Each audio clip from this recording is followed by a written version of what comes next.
হাসান ভাই, আমি বুঝতে পারলাম আমার একলা ফালাই তুই চলে আসলি। তোর কলজে যে মুরগির কলজের মতো আমি তো বুঝতেই পারিনি।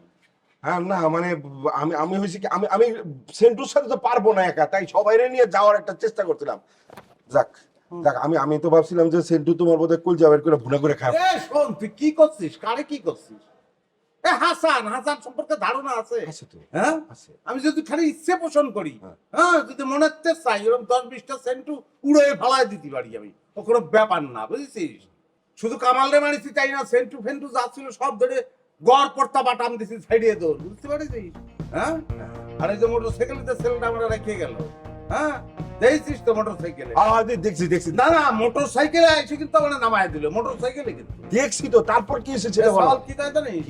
ভাই, নানান ধরনের হাতের সঙ্গে জীবনে মারামারি করেছি, কিন্তু আপনার যে হাত ভাই, হ্যাঁ, ও হাত আমরা কোনোদিন দেখি ছোট কালেতে জিম করি, আমি জিম করতে করতে আমার তো সব শক্ত রে। আরে বাবা, সেটা কবার বলবো, আমি তো জানি। মুখে দিলেই জাদু, গোলমার্ক চকোলেট, জাদু মাখা স্বাদ। দাও মা, তুই এখন যা, আমি একা পারবো। গিয়ে হাত মুখ ধুয়ে কাপড়টা চেঞ্জ কর, আর একটু হাতে মুখে লোশন দে, মুখে পাউডার দে।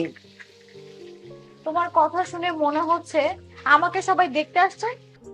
আহা, দেখতে আসার কি হলো, বাসায় মেহমান আসছে, একটু কাপড় চোপড় বদলাতে হয় না?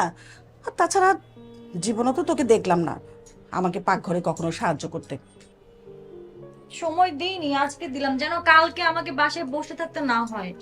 মা, কালকে ফর্মটা জমা দেওয়ার লাস্ট ডেট। ঠিক আছে মা, রান্না বান্না কর, সবকিছু ঠিক হয়ে যাবে। এখন যা তো, তাড়াতাড়ি চেঞ্জ কর, ওরা চলে আসলো। ঠিক আছে।